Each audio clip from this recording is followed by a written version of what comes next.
Questions को देखेंगे। First question होगा आपका, देखिए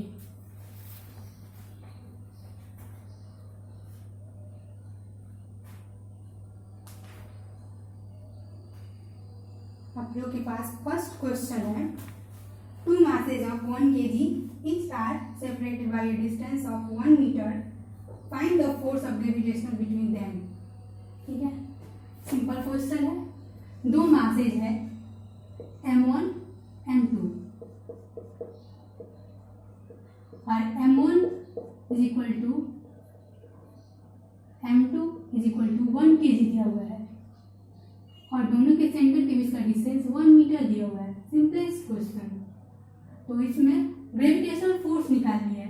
m1 m2 पे कितना फोर्स लगाएगा और m2 m1 पे फोर्स कितना लगाएगा, वही हम लोग कैलकुलेट करनी है। तो F1 is equal to F2 is equal to क्या हो जाएगा, G m1 m2 upon r²। G का वैल्यू अभी हम लोग देखे 6.67 इंटू 10⁻⁻11 इंटू मास दोनों का है 1 kg, तो 1 kg हो जाएगा। 1 इंटू 1 कीजिएगा तो 1 ही रह जाएगा। दोनों के बीच का डिस्टेंस, दोनों के सेंटर के बीच का डिस्टेंस 1 मीटर है, तो इसका भी स्क्वायर करेंगे तो 1 हो जाएगा।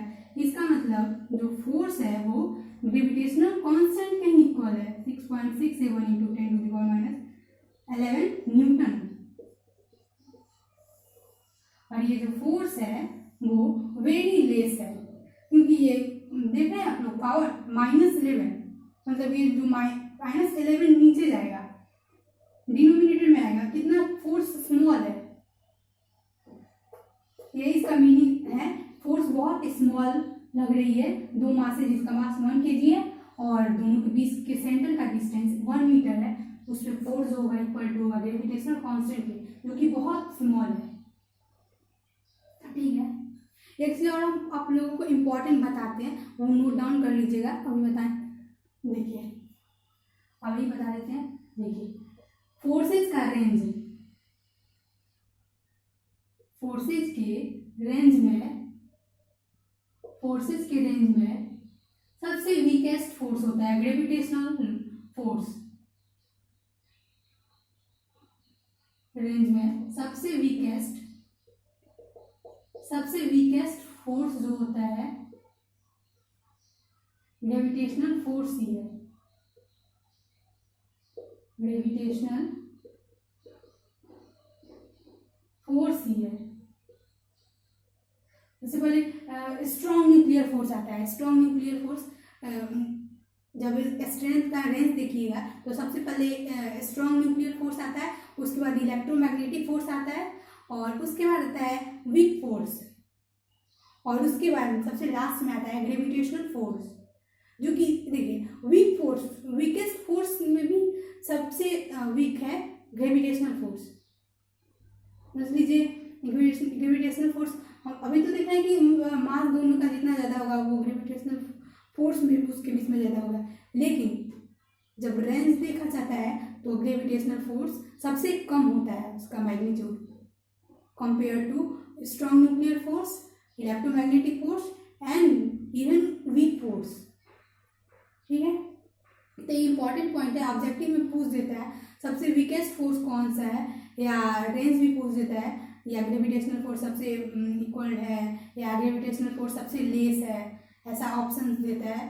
तो सबसे आप लोग जान लीजिए ग्रेविटेशनल जो फोर्स होता है वो रेंज में सबसे छोटा होता है, उसका magnitude compare to 3 forces, electromagnetic force, strong nuclear force and weak force, तीनों से छोटा होता है। ठीक है,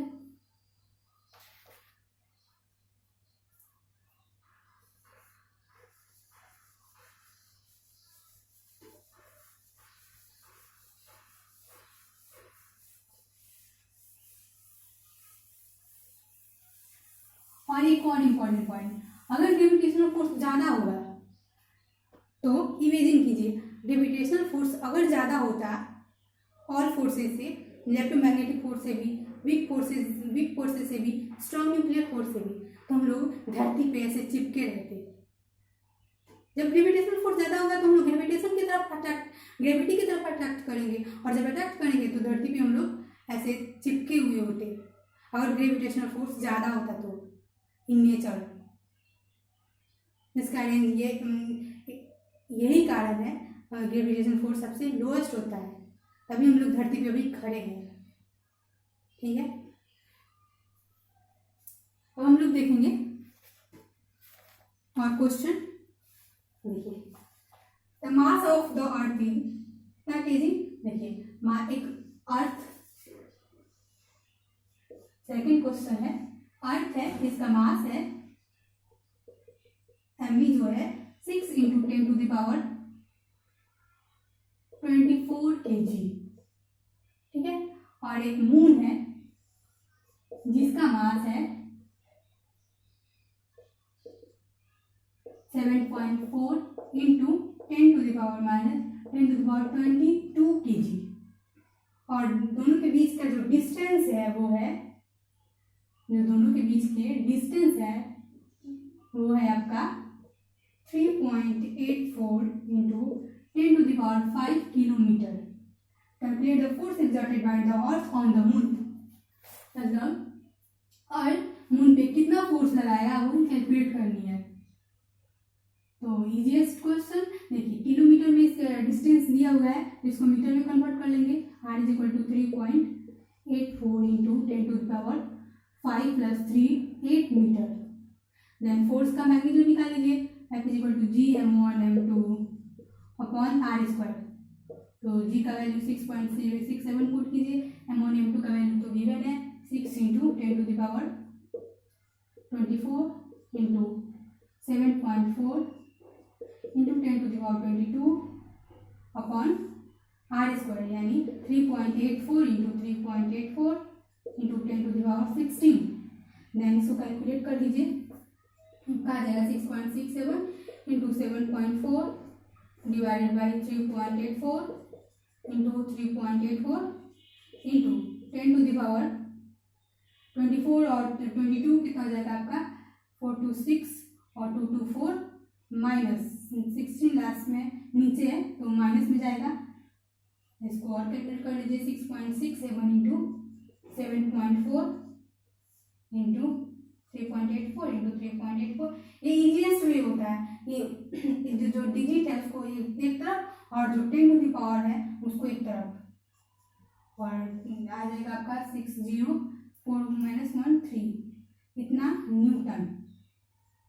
ये आपका आंसर हो गया। ठीक है, इतना न्यूटन कैलकुलेट कर लीजिएगा। ठीक है, इतना न्यूटन आंसर हो जाएगा आपका। और एक और थर्ड क्वेश्चन को देखेंगे।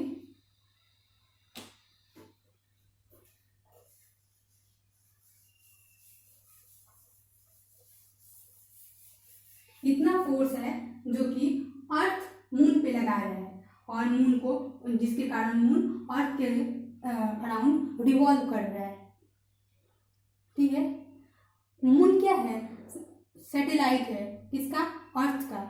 तो जाहिर सी बात है रिवॉल्व करता है, उपग्रह है, तभी तो हम लोग पूरा का उपग्रह, कहने का मतलब ही क्या है, जो ग्रह के चारों तरफ रोटेट करता है, और पृथ्वी क्या है, एक ग्रह है। ठीक है, तो इसी फोर्स के कारण वो रोटेट करता है, क्योंकि अर्थ लगाता है मून पे, जो सेंट्रीपिटल फोर्स का काम करता है, और सर्कल पाथ कवर करता है moon.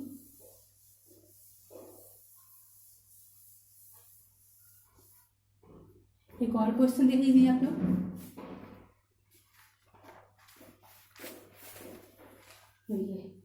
What is the magnitude of gravitational force between the Earth and 1 kg object on its surface?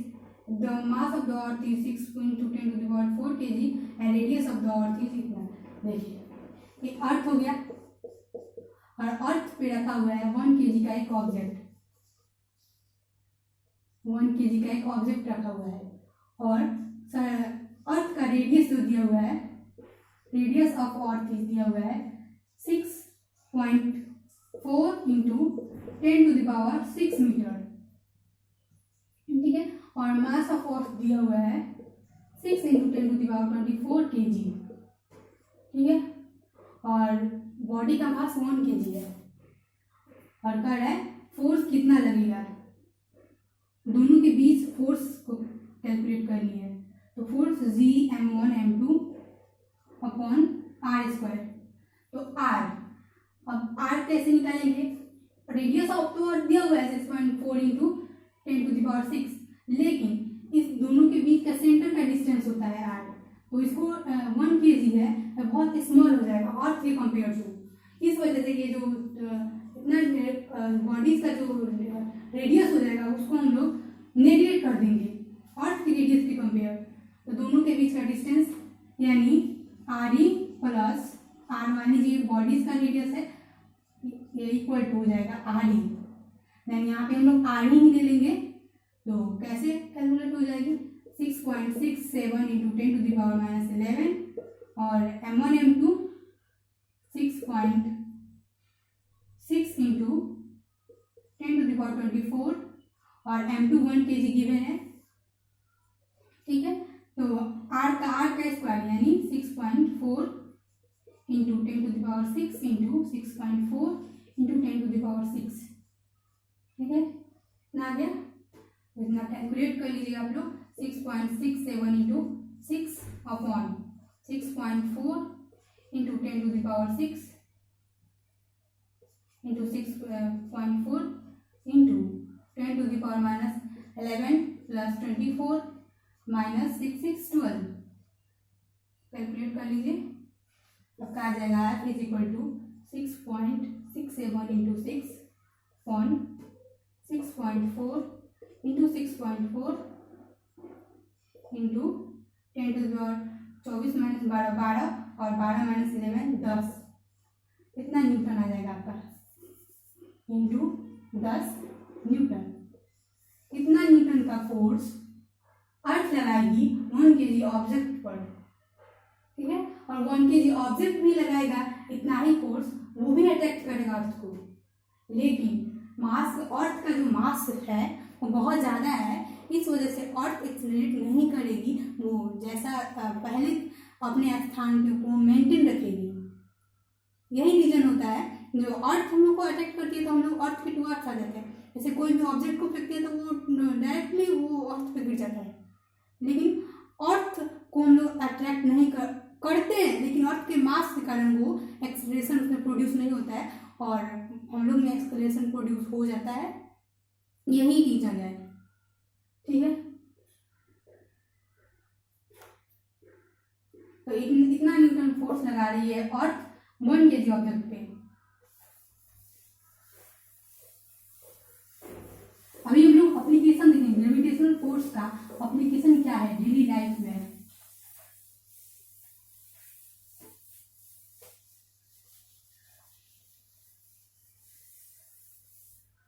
और लास्ट में क्वेश्चन कर लेंगे, ठीक है।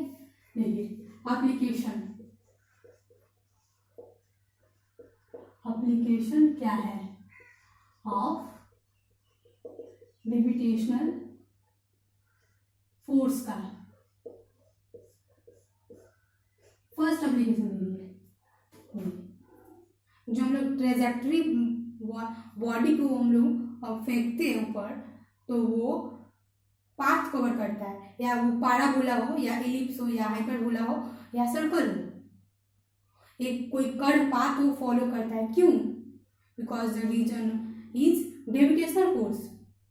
अगर ग्रेविटेशनल फोर्स नहीं रहता तो हम लोग बॉडी को फेंकते और वो स्ट्रेट लाइन कवर करता, स्ट्रेट पाथ को कवर करता, वो कभी आता ही नहीं धरती पे, और ना ही कोई पाथ फॉलो करता, स्ट्रेट लाइन पर फॉलो करता, कर्व पाथ फॉलो नहीं करता जब ग्रेविटेशनल फोर्स नहीं होता। लेकिन ऐसा नहीं होता है, बॉडी नीचे आता है और वो कर्व पाथ को फॉलो करता है। इसका रीजन होता है gravitational force. Gravitational force body पे लगता है, जो कि वो जिसके कारण वो एक कर्व पाथ को फॉलो करता है। यही रीजन होता है। ट्रेजेक्टरी के केस में जब हम लोग बॉडी को फेंकते हैं तो एक कर्व पाथ को फॉलो करता है, चाहे वो पाराबोला हो या फिर वो हाइपरबोला हो या फिर वो एलिप्स हो या फिर वो सर्कल हो। ठीक है, यही रीजन होता है। सेकेंड जो इसका एप्लीकेशन होता है, सेकेंड एप्लीकेशन ये होता है कि अर्थ के जो अर्थ के चारों तरफ जो सैटेलाइट रिवॉल्व करते हैं उनको, जैसे पोलर सैटेलाइट, अर्थ मान लीजिए अर्थ हो गया, पोलर सैटेलाइट इसको वर्टिकल डायरेक्शन में रिवॉल्व करते हैं, और जो जियो स्टेशनरी सैटेलाइट होता है वो हॉरिजॉन्टल डायरेक्शन में रिवॉल्व करता है। इसको बोलते हैं जियो स्टेशनरी सैटेलाइट,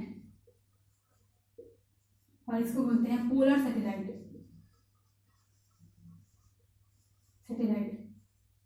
ठीक है, इसका भी रीजन होता है ग्रेविटेशनल फोर्स।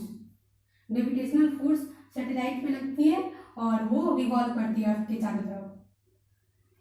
और थर्ड जो एग्जांपल है, जो कि सोलर सिस्टम में बैलेंस जो अभी तक बना हुआ है उसका रीजन ग्रेविटेशनल फोर्स ही है। ग्रेविटेशनल फोर्स जो सन लगाती है प्लेनेट पे, जिसके कारण प्लेनेट रिवॉल्व करते हैं, जो कि अभी भी कांस्टेंट है वो और फ्यूचर में भी कांस्टेंट रहेगा। और वही फोर्स के कारण आज भी सोलर सिस्टम में बैलेंस बना हुआ है। का रीजन क्या है? Gravitational force. Solar system balancing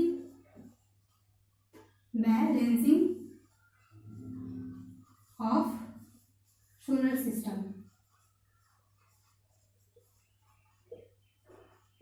अभी तो वो मेंटेन है, जैसा पहले था वैसा अभी भी है, और फ्यूचर में भी वैसे ही प्लेनेट रिवॉल्व करेंगे सन के चारों तरफ, और उसका मोशन कांस्टेंट बना रहेगा। ठीक है,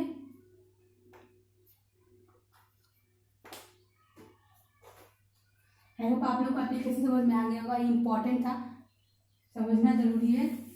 अभी हम लोग एक क्वेश्चन देख लेंगे।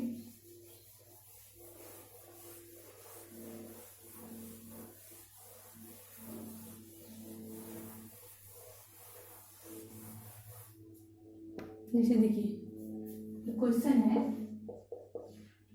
दो मास है m1 m2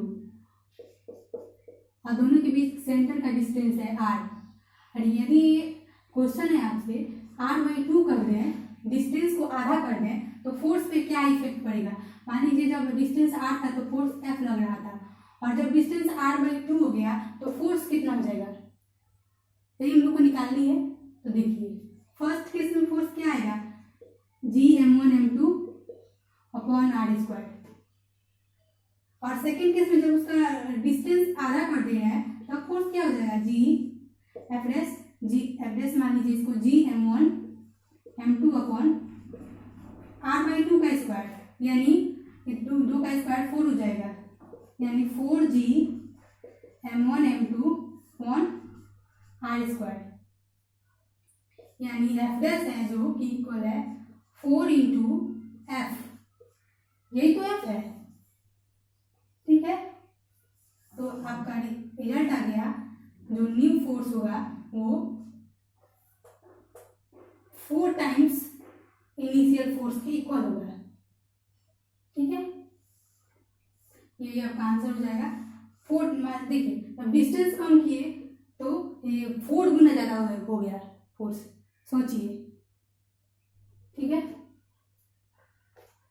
डिस्टेंस, इससे क्या रिजल्ट निकला कि जब हम लोग डिस्टेंस को डिक्रीज करेंगे तो फोर्स इंक्रीज होगा, और जब मास को इंक्रीज करेंगे तो भी फोर्स इंक्रीज करेगा, और जब डिस्टेंस को बढ़ाएंगे तो फोर्स डिक्रीज करेगा। ठीक है,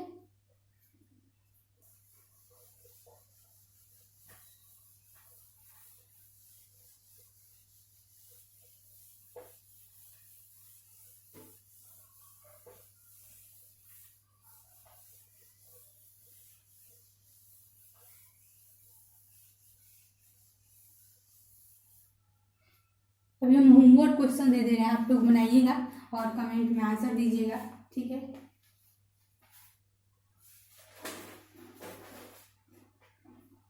देखिए होमवर्क है आपका, what happens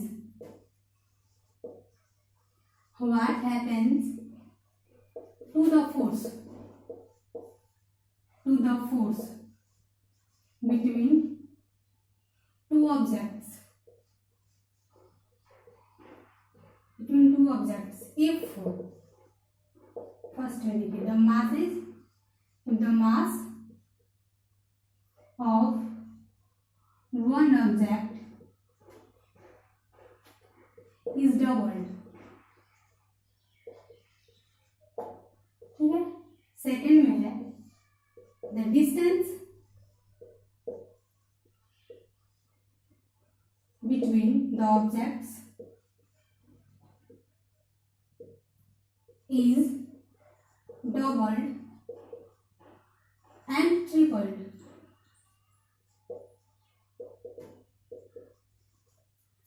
और थर्ड में है the masses of both